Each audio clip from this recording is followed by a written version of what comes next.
कई जगह मैंने देखा है कि लोग कैसे कमेंट करते हैं, क्योंकि मैं बेटी बाद में हूँ, पहले वो हाजी मस्तान है। मैं भी उनको फॉलो करती हूँ, उनके एथिक्स जो भी हैं, जिस तरीके से वो थे। और मेरे पापा ने जिंदगी भर अच्छे काम किए, तभी मैं आपके सामने सेफ बैठी हूँ। मुझे मारने की कोशिश की थी। मस्तान साहब को ना ड्रैग करें, उनकी कहानी नहीं है, ये उनकी बेटी की कहानी है, और बेटी लड़ रही है उनके कई सालों के जाने के बाद। अस्सलाम वालेकुम, नमस्ते, जय हिंद।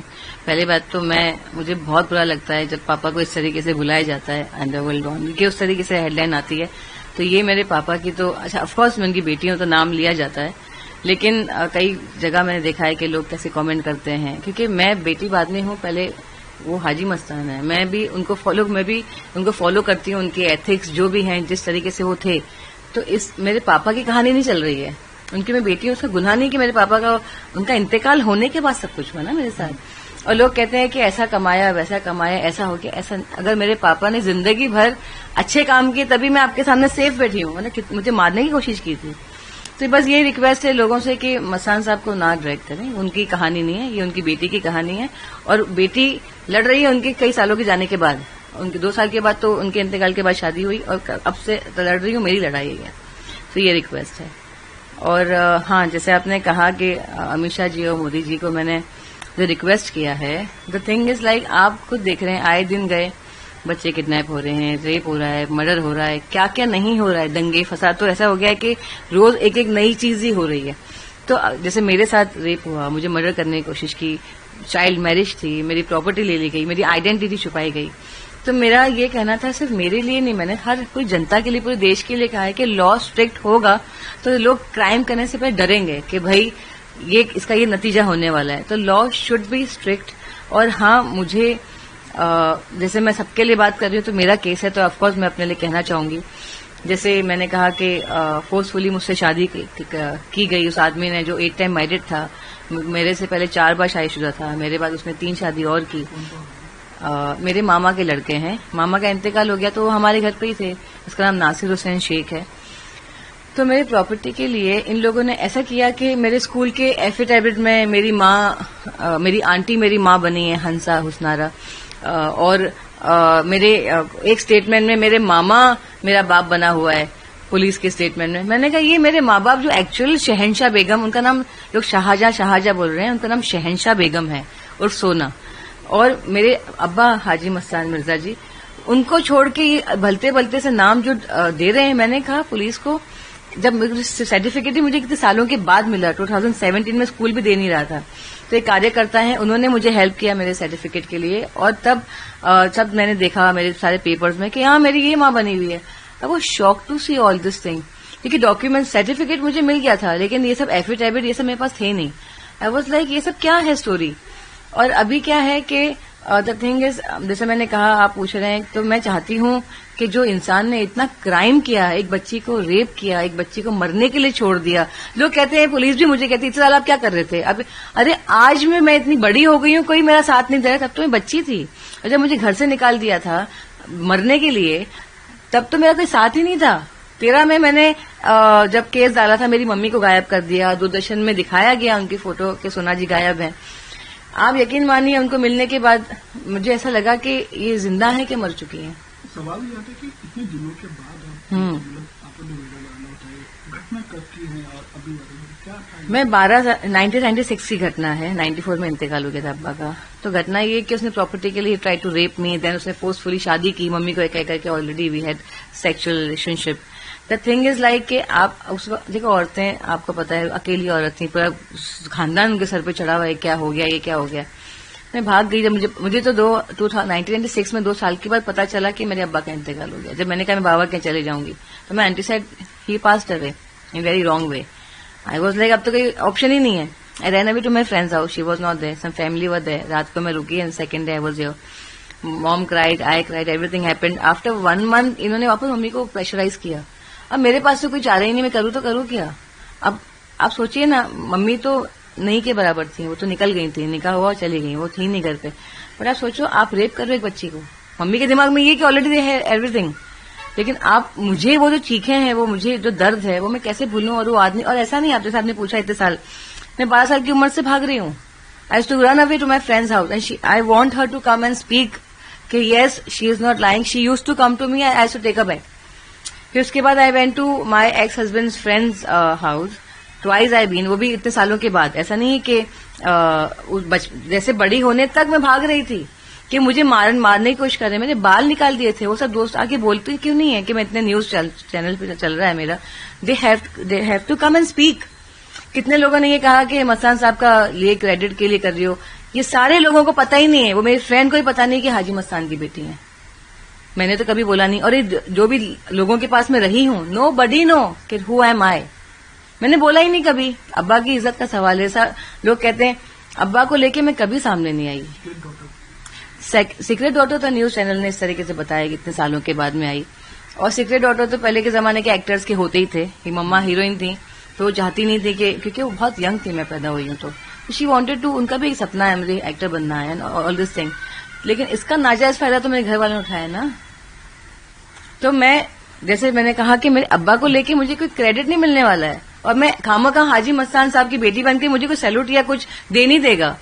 मेरी इज्जत जा रही है कि देखो ये अपने अब्बा के बारे में लोग ऐसा बोल रहे हैं, क्या बोल रही हैं, कैसा आदमी था, क्या है, या मेरा भी तमाशा बन रहा है, मेरे अब्बा की भी इज्जत जा रही है, हमारी इज्जत जा रही है इसमें। लेकिन अब क्या करें, कब तक, आदि साहब ने कहा कब तक खामोश रहूं मैं, कब से लड़ रही हूं। वो आदमी मुझे मेरी बेटी को कहकर नहीं हम सेटलमेंट करते हैं, कोर्ट जाने मना करो, ये करो, मेरी तबीयत खराब, मैं तो 2 बार आके गया, मैं हैदराबाद भी गई, सोचा कि सेटलमेंट करें। जुहू में ही मेरा बंगला है, वहीं पे मेरा केस चल रहा था। क्यों पुलिस ने नहीं हेल्प किया मुझे? मेरे पास लॉयर भी नहीं थे, मेरे पास लोकल लॉयर्स होते थे, 500 रुपीज लेते हैं, करते हैं, क्योंकि बड़े लॉयर्स की फीस भी होती है, और लोकल लॉयर्स, उनकी भी, लॉयर की भी गलती नहीं है, वो जो काम कर सकता है वही करेगा, उतना तारीख लेता था बस। और मैं ही डेट पे जा रही हूँ, मैं रुकी हूँ, वो आदमी कब आएगा कोर्ट, वो आया ही नहीं। कोर्ट में आप गए? मैं गई हूँ 2016 तक, बैक टू बैक कोर्ट गई, फिर मेरी तबीयत खराब होने लग गई, मुझे टाइफाइड हो गया था। जैसे आपने कहा सुसाइड अटेम्प्ट, मैंने सुसाइड अटेम्प्ट फर्स्ट टाइम किया था जब इसने मुझे डिवोर्स दिया इन 2010। फिर उसके बाद मैंने सेकंड किया सुसाइड अटेम्प्ट मेरी मम्मी के इंतकाल के 2-3 महीने बाद। कुछ ऐसा मसला हो गया था कि मैं वो ले नहीं पा रही थी, और फिर मैंने अभी 2 साल पहले सुसाइड अटेम्प्ट किया, but because he was not ready to settlement करने को तैयार नहीं है। और उसने तो ये बात तो कहने की डर लगा कि क्योंकि मेरा केस बंद नहीं हुआ तब तक, अभी तो हैदराबाद चला गया। तो आप सोचो मैं कितना परेशान होके, मतलब मैं ही ये सब करते रहूं। और मुझे एक बात समझ में नहीं आती है कि कोर्ट में तो हम पिस जाते हैं, तो मेरे लॉ स्ट्रिक करने का सर, हम जिंदगी निकल जाती है हमारी सबकी कोर्ट में। कुछ ऐसा लॉ बनाए कि इनको सजा ऑन द स्पॉट मिले, क्योंकि कहाँ से लाए सबूत, क्या करें आप बताएं। बहुत अच्छा बना है, मैं तो धन्यवाद करना चाहती हूँ। मैं ट्रिपल तलाक के टाइम पे वहां पर थी, और ये सब बातें मैंने की भी कि मैं मस्तान साहब की बेटी हूँ और मेरे साथ ये हुआ, और हमने बहुत कोशिश की, पूरी जी जान लगा दिया कि ये, जैसे हमारे इस्लाम में ये इसका मिसयूज हो रहा था, ऐसा नहीं होती तलाक, इतनी गंदी तरीके से। मैंने कहा क्या तमाशा बना रखा है। लेकिन मोदी जी ने इस तरीके से वो जो पास करवाया बिल, और सारी औरतों की दुआएं हैं कि उन्होंने ये चीज से लोगों को एक छुटकारा दिलाया मुसीबत से, ट्रिपल तलाक के। तो अभी आप क्या मांग सरकार से या पुलिस से क्या मांग करना चाह रहे हैं, और किस लड़ाई है आपकी किस? मैं यही मांग करना चाहती हूँ कि मेरे मामा को, मेरे एक्स हस्बैंड को, मामा असगर हुसैन, नासिर हुसैन, इनको अरेस्ट किया जाए, क्योंकि इनके पास मेरी प्रॉपर्टी है, इनके पास मेरा बर्थ सर्टिफिकेट है। इन लोगों, इस आदमी ने मेरी जिंदगी खराब कर दी। एक इंसान की जिंदगी आप खराब कर रहे हो। मैं आज भी वो मेंटली ट्रॉमा से निकल नहीं पाती हूँ। मुझे क्या डिस्टर्बेंस है, मेरे डॉक्टर्स बताएंगे आपको, मेरे डॉक्टर्स हैं कि भाई मेरे पास रिपोर्ट्स है कि मैं कितनी डिप्रेशन में थी। मतलब आप कैसे निकलोगे, एक बच्चा कैसे निकलेगा, कि आप कर क्या रहे हो। और मुझे ट्रिपल तलाक का आपने जो कहा, ट्रिपल तलाक, मुझे भी ट्रिपल तलाक दी स्लम में जाके, रात के 11 बजे तलाक। मैं कहाँ जाऊं? मुझे ये एलिगेशन भी लोग लगा रहे हैं प्रॉपर्टी के लिए ऐसा कर रही हैं, तो ट्रिपल तलाक दे दी मुझे, तो प्रॉपर्टी के तो कब से लड़ना चाहिए था मुझे। मेरा ही पैसा है, मैं क्यों लड़ूं अपनी प्रॉपर्टी के लिए। मैं तो मांग रही हूँ give my money back, give my house back. आप घुसे हुए चोर की तरह। हसीन मस्तान में चाहिए लड़ाई आपकी आइडेंटिटी से, आइडेंटिटी भी ले ली गई। आप बताइए कितना क्राइम है किसी की आइडेंटिटी लेना, 12 साल में शादी करना, उसको बच्चे पैदा करके मारने की कोशिश करना, घर से फेंक देना, ट्रिपल तलाक देके कुछ भी नहीं देना। 12 साल की लड़की शादी करके आप 19 साल लिख रहे हो। मेरे स्कूल के बच्चे भी तो है ना, हम एक साथ में पढ़े हैं। तो आप सोचिए इतने सारे क्राइम के बाद वो आदमी, और क्रिमिनल कैसे, वो रेपिस्ट है, क्रिमिनल है, इतने बड़े क्राइम की वो आदमी। लोगों ने कहा, मैं बोलना चाहूंगी क्योंकि देखती हूँ मैं कमेंट, लोग लिखते हैं अरे ये मुसलमान, कभी कोई मुसलमान गलती करता है तो अरे ये मुसलमान, कोई हिंदू गलती करता है अरे ये हिंदू, कोई भी रिलीजन को ले आते हैं। मैं सबसे कहना चाहूंगी, जो चाहे वो हिंदू हो मुसलमान, अगर वो ऐसी गलती करता है उसका कोई धर्म नहीं है, वो हैवान शैतान है। टेररिस्ट क्यों बोलते हैं हम? टेररिस्ट का कोई धर्म नहीं होता। तो वैसे ही शैतान और हैवान, रेपिस्ट, क्रिमिनल क्यों नाम दिया है? आप धर्म को मत लाइए, धर्म से क्या लेना देना। जो वाकई में मुसलमान है, वाकई में हिंदू है, वो कभी ऐसी हरकत नहीं करेगा। शैतान करते हैं ऐसी हरकतें। कोई करता है कि अच्छा इंसान करता है जो वाकई में मानता है ऊपर वाले को, रेप करना, किसी का प्रॉपर्टी लेना, मर्डर करना। तो ये सब भी मैं लोगों को देखती हूँ। एक मेरा मसला चल रहा है, एक औरत यहाँ आपसे कह रही है हेल्प मी, मेरी मदद करो, मेरे साथ क्या हुआ है, मैं उस ट्रॉमा से निकलना चाहती हूँ, हेल्प मी। हेल्प करने की जगह कुछ और ही बात करना शुरू कर देते हो। तो आप बताइए औरत जाए कहाँ?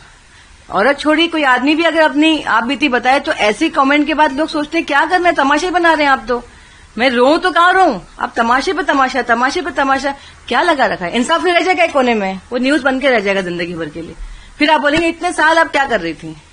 एक क्वेश्चन मार्क हो जाता है। फिर आखिर में क्या मांग करना चाहिए सरकार से, पुलिस से, क्या करना आपकी रणनीति के लिए? मैं तो सरकार से ये कहना चाहूंगी, सर जो लोग जैसे मैं हूं और भी लोग अगर आपके सामने आ रहे हैं तो हमारी आवाज आप तक अगर पहुंचती है तो जो केसेस आ रहे हैं सर प्लीज हमें हेल्प कीजिए।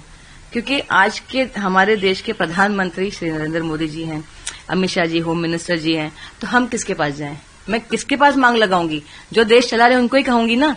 और अगर उस पर तवज्जो दिया ही नहीं जाएगा कि कितने केसेस हो रहे हैं, लॉ स्ट्रिक्ट नहीं किया जाएगा, तो हम न्यूज बन के तमाशा बन के रह जाएंगे। तो मेरी यही मांग है कि अब मेरा कोर्ट में री ओपन हो रहा है केस, तो मुझे हेल्प चाहिए पुलिस, क्योंकि पुलिस क्या करती है आपको पता है कि नहीं आप कोर्ट से आइए, ये करिए, इतना कुछ करें, पावर दें पुलिस को कि भाई वो उठा के लेकर आए इनको। कोर्ट का तो मसला चलता रहेगा, बट उठा के लाके पूछताछ करें। और जो भी आपको लगता है कि क्रिमिनल के साथ क्या होना चाहिए सर आप लोग कीजिए, ये मेरी मांग है उनसे। मैं तो 10 साल की थी ना जब उनका इंतकाल हुआ। तो पापा के साथ तो मेरी बहुत खूबसूरत यादें हैं, एक बच्चे एक बाप की क्या होती है। तो मुझे ऐसा लगता है कि मैं बहुत खुशनसीब हूं कि मैं अपने पापा के साथ, मतलब मुझे ऐसा लगा कि मेरी जिंदगी में सब कुछ मुझे हासिल हो गया है। उनको देखने के बाद मुझे इतने अच्छा इंसान, तो मैंने मेरे पापा होने से पहले जैसे मैं बड़ी होती गई तो उनकी जो अच्छाई थी वो मुझे ऐसा लगा कि इतना अच्छा भी कोई हो सकता है। किसी ने मुझे पूछा कि आप किसी में आपके पापा को इस तरीके, मैंने कहा कोई पैदा ही नहीं हो सकता, क्योंकि मेरे अगर पापा होते, अगर ये केस मेरा केस अगर मेरे पापा के पास जाता, being someone else, on the spot इंसाफ होता, बट पापा रहे ही नहीं। और मैं यही कहना चाहूंगी, बहुत खूबसूरत यादें हैं मेरे पापा के साथ। वो तो मैं वो बाद में बात करूंगी, अभी तो ये मेरे मसले की बात है नरेंद्र मोदी जी और अमित शाह जी से।